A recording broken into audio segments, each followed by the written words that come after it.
Hey there, true crime friends. It is that time again. It is time for lunchtime true crime.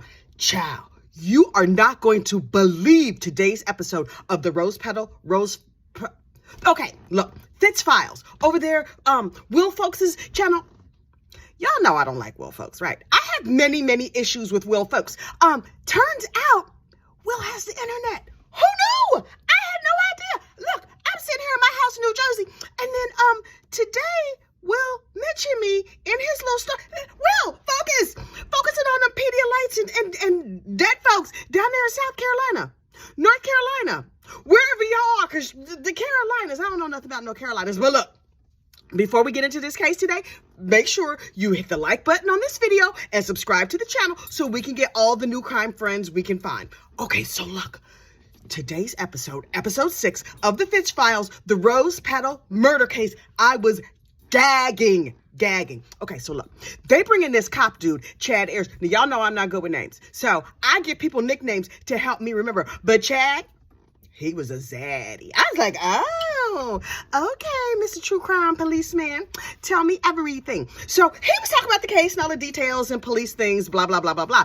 But then he said something that I had not thought of. And those nice people, look, now I'm calling them nice people because I know they can see this madness. Them folks over there at Fitz News said the same thing. This dude said the fact that Zachary Hughes, the alleged murderer, like left rose petals or whatever all around, that might not have been just a decorative touch. I just thought it was a decorative touch. I thought he was like, okay, so I now have created a decedent. Let's decorate her. He's artistic like that. Maybe he played her some nice piano music. You know, he's like a concert pianist or whatever. I wondered if the whole time he was stabbing her, he was humming like a nice Beethoven tune. What Beethoven tune pairs well with murder? Unclear. So look, but Chad Ayers pointed out maybe that Zach Hughes is a serial killer. Oh my God. Who else has he killed? Do we know? Did we just make that up? Are we just assuming were the rose petals a crime of opportunity? Should I have put like a trigger warning for flower murder? Because I had not expected that. Okay, so maybe he's a serial killer. And then Hughes, when he got arrested, because you know he got arrested, all them Ring doorbells out here solving crimes. I've been telling y'all forever, Ring doorbell is solving crimes. And if you saw the other day's true crime at lunchtime, trees are also solving crime. A tree is like, oh, that looked like a criminal. Let me drop some leaves on him. Let me put a pine needle on him. And then they trace that pine needle back to the same tree using DNA. Trees have DNA. Apparently, every living thing has DNA. I thought it was just people and ne'er-do-well baby daddies. But apparently, everything has DNA. So govern yourself accordingly. So Zach Hughes was like being real tricky with his phone, but they knew it was him because they saw him on the cameras, the flock cameras, that's the ones that are on the street or whatever, and the Ring doorbells who were out here solving crimes. They were like, oh, okay, Zach, yeah, come on in, boo-boo. We gonna need your phone. And he was like, oh, my phone. I don't do phones. What is a phone? I don't know if I have a phone. They were like, boy, you better give us that phone. So, of course, he turned over his phone, which is fine. But then they were like, okay, can we get the code on this? And he was like, it doesn't have a code. I don't know. And then he gave them a bunch of fake codes. And they couldn't get the phone open. Well, apparently, he was somehow compelled to give them the real code. What do you think that code was? I think the actual code was she a 304 with an exclamation point. And if y'all know what a 304 was, Google 304 Urban Dictionary. But I think that that's what his code was. She's a 304 exclamation point. Okay, fine. And so then I was like, well, wait, did he just do this out of the kindness of his heart? Was it a charity unaliving? Can you write that off on your taxes, child? I cannot take unaliving down to PSC&G and be like, here, take this from my heat and lights. Now, you got to get you some cash. Now, there was rumors that he was going to get paid in gold bars. Gold bars, you say, does McDonald's accept those? What you gonna do at a gold bar? Now, listen, if you're over here near the Diamond District, you can just turn in gold bars all day long. They'll give you cold, hard cash. But do they have a Diamond District down there in wherever these people live in the Carolinas? So, but then it turned out that the gold bar thing was mere speculation. He was paid in gold items. Jen Wood, aka Discount Mandy Madney. What is a gold item? You can make gold into any kind of shape. And now they're saying it's Canadian gold. Is Canadian gold different than American gold, different than Moroccan gold, Indian gold? What? Different countries have different golds. is that like how the Canadians have like flowers and people and stuff on their money? Is it interchangeable? Like if you do go to PSC&G with some gold items, are they like, oh no, these are Canadian items. I'm sorry, you're going to have to bring us the American gold bars. Thanks so much. Who's next? I don't understand. So we're going to find out more about that. And then when John Mello finally came back to the United States, Mr. Melodrama, you know John Mello, full of piss and vinegar, right? He came back without a phone. Sir, you mean to tell me you've spent all of this time just running around the globe and being over there in Italy, which you claim to be your homeland, which we know is not your homeland because your homeland is Massachusetts. Okay, now, to be clear, some parts of Massachusetts could be confused for Italy if you just go buy the food and if you're just in Boston at the good Italian restaurants, because there are some good Boston Italian restaurants, but it's not the same thing as going to Italy. But this fool claimed that, oh, I'm in my homeland of Italy. That's where he absconded with the child too. And he was living over there hiding his baby from the dangerous baby mom. And I'm like, okay. But when the child got sent back to the United States to live with Christina, the decedent, with the rose petals decorated all on her, he ain't come back. So let me get this straight. You sent your child back into a dangerous situation and you're like, I'm going to protect her over in this foreign country, but I'm going to let her be an unaccompanied minor just flying across the water with all them Pedialites and stuff. And you stayed in Italy for a whole nother bunch of days? To me, that sounds guilty. Now, am I a police officer? Absolutely not. I am your friendly neighborhood gossip, and I have all the gossip. Do I have facts? No, you are not here for facts. You are here for gossip and the rumor and the innuendo of it all, and that is what I'm giving you. So in my capacity as a gossip, I'm saying he's suspicious, and that is not a good reason, and I think he did it. We should convict him based on just because I think we should convict him. Additionally, there's some mailings, right? So when John Mello was harassing his ex, Christina Parcell, Christina, whatever her last name is, Christina the dead lady, there's some like nasty, nudie pictures of her that got mailed around to her friends and family, and her boyfriend, Bradley Post, friends and family. And I was like, okay, well, that happens if you taking nasty, oochie coochie pictures, whatever. Those mailings came from South Carolina and from Tennessee. And it's like, how did they get them to Tennessee? Did they drive them to Tennessee? How far is South Carolina from Tennessee? I don't know. Now, I could probably Google that on my map, but I have better things to do with my time. So it's like, what's the Tennessee connection? Turns out the pianist, Zach Hughes, he used to live in Tennessee. I think he used to go to school there. So, friends, if you have a former schoolmate or former coworker or colleague who's like, hey, listen, I'm going to send you some packages in the mail. And when you get it, just cut open the big envelope and put all the little envelopes inside. Just put that in the mailbox, but don't ask any questions and don't open anything. I'm telling you, don't do it. I'm just saying to you right here, right now, you're not here for news and information, but you should be here for life advice because, honey, I give excellent life advice. And my life advice to you is if a friend sends you a package to mail from your location, number one, you should open it and read it and then tell me what it says because I'm good and nosy. Don't mail it. You about to be implicated in a crime because the trees will drop a leaf on you that they can track to your DNA, and that mailbox probably has a camera on it. The post office got a camera on it. Don't do it, y'all. I'm telling you, you're going to end up going down. Okay, so look, wait. So the packages are coming from places where Zach Hughes used to live. And it's like, okay, ultimately, what is the motive for Zach Hughes? Why would he do this? Why would he involve himself in this mess? And yes, it was a well thought out crime. And like he should have, he used WhatsApp. This is not a commercial for WhatsApp. But what I'm saying is that WhatsApp gives you end-to-end encryption. So if you happen to be planning a crime of any variety or an affair, or you just want to talk mess behind somebody's back, child, you need to do that on WhatsApp because nobody's going to know about the messages but you and the person you send them to.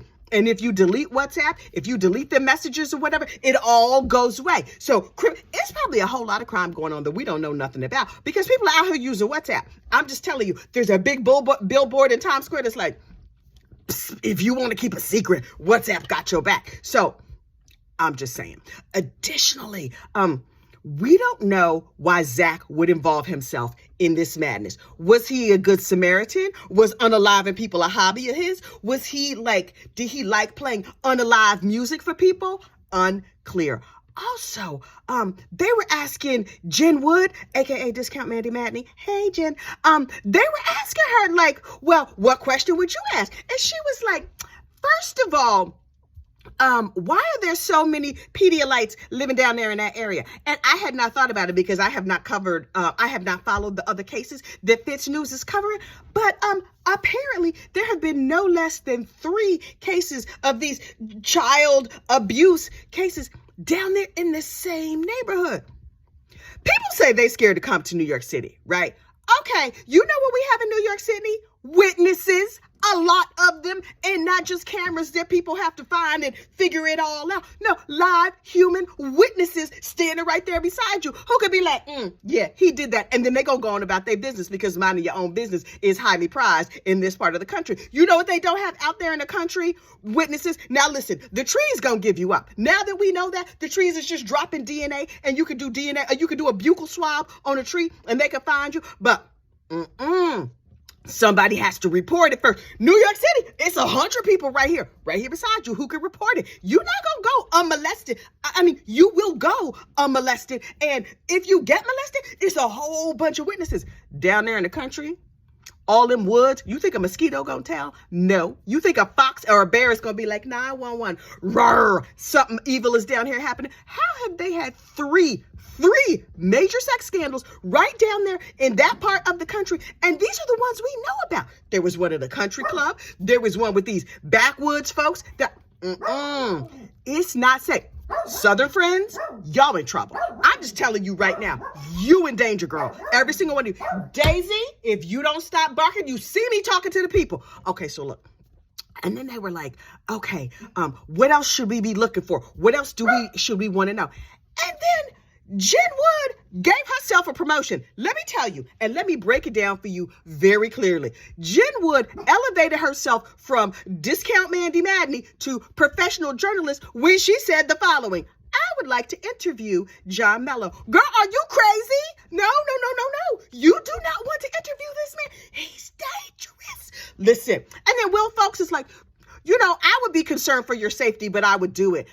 Meaning he would send you to do it, or he himself would go do it. We know John Mello is a manipulator and a liar and a ne'er-do-well. We don't know what else is going on in that man's head. He is not safe. So, the fact that Jen Wood, professional journalist Jen Wood, offered to go, I think is admirable. I think that they should send Will Folks to go. Now, if Will is like, yeah, I think that Jen should go, then we're going to have to use some WhatsApp to have some communications about Will Folks if he sends our precious Jen Wood, professional journalist, any place, because no, sir, no, you will not. You will not harm a head. You will not harm a hair on that woman's head, or you will have me to speak to. And I'm going to get Nikki Haley and all her fans, and we're going to come down there and just...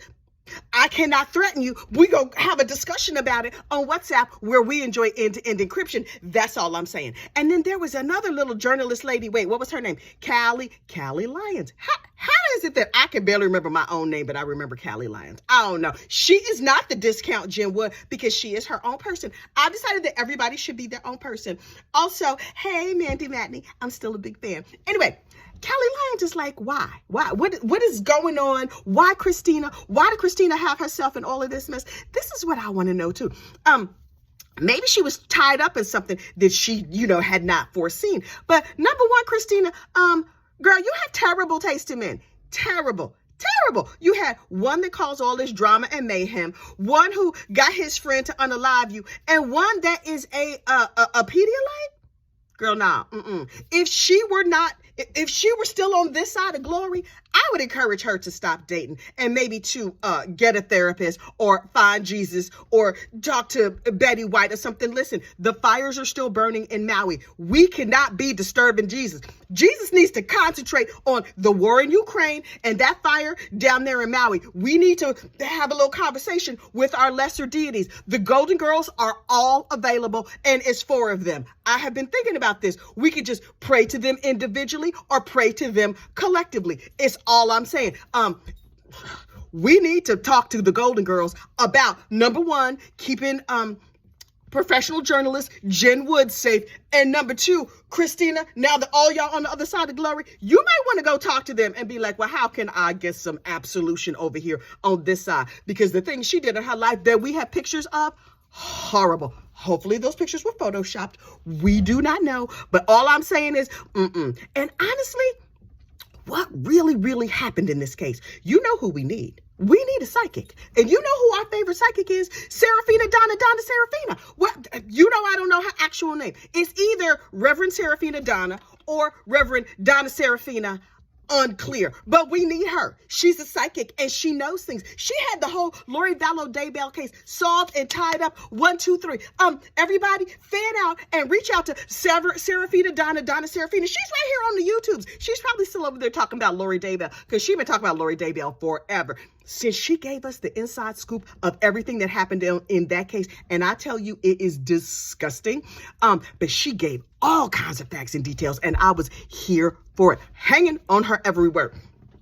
We need to get Serafina Donna on this case to tell us exactly what happened and where is the phone and what are all of the messages that got deleted. Donna girl, where can we find those? We need information. Mostly I need information. And then finally, certainly last but not least,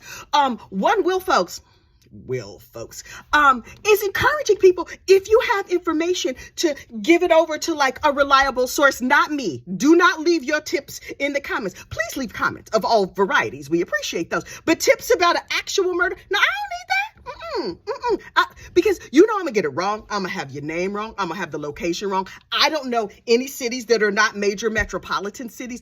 I'm just saying, I know New York City, Miami, Hackensack, New Jersey, and Los Angeles. Everything else is just like a big conglomeration of Pedialites and cows and corn and land. I don't know nothing about the rest of the country. Even though I grew up in the middle of it, it's been 30 years since I lived over there in the middle of the country. I don't remember nothing about them places. I have intentionally washed it from my mind because my brain is full of other stuff, mostly other people's business. Okay, so look. You need to get back to work. Your boss is probably like, where did she go? We need to figure out what is happening. There will be more gossip, rumor, and innuendo tomorrow. There will be more true crime lunchtime true crime. Whatever this is called, you know, it's going to be more of this tomorrow. And also, if you feel so moved, play bingo. I'm going to put the bingo cards down in the description section. So when you go back through for the rewatch of this, play bingo and let me know if you get bingo and you win a prize. Make sure you take a picture of your winning bingo card because I require proof. That's the only thing I require proof on. Ain't that a shame? Also, lastly, I keep saying last but not least, but I keep forgetting things. This channel actually is named after one of our friends. Well, not friends, somebody we know down there in the low country. That's where gossip, rumor, and innuendo came from. You see, I'm sitting here minding my own business, watching the authentic Mandy Madney talk about all them people associated with the Murdoch trial, right? And then Dick Harpootlian stands up and he's blustering saying, we are not here for the gossip and the rumors and the innuendo. And I was like, we not? Because that's what I'm here for. I don't know what y'all are here for. That is absolutely what I'm here for. And then I also did not want this channel to be confused for the news. I know, because I have dulcet tones and sometimes I sound like a news lady when I want to. The weather today will be cool and mild. See, I could be a news lady, but I'm not. I was like, oh, so that people don't confuse this for CNN or nothing, I have to give it a very clear and direct name. Also, something I can remember. And it did take me 3 tries to spell innuendo correctly, but I know how to say it. And isn't that enough? Okay, go back to work. Your boss is looking for you. I will talk to you later. And we will have more on this rose petal, whatever murder case as soon as it drops, probably next Wednesday. See you then. Bye.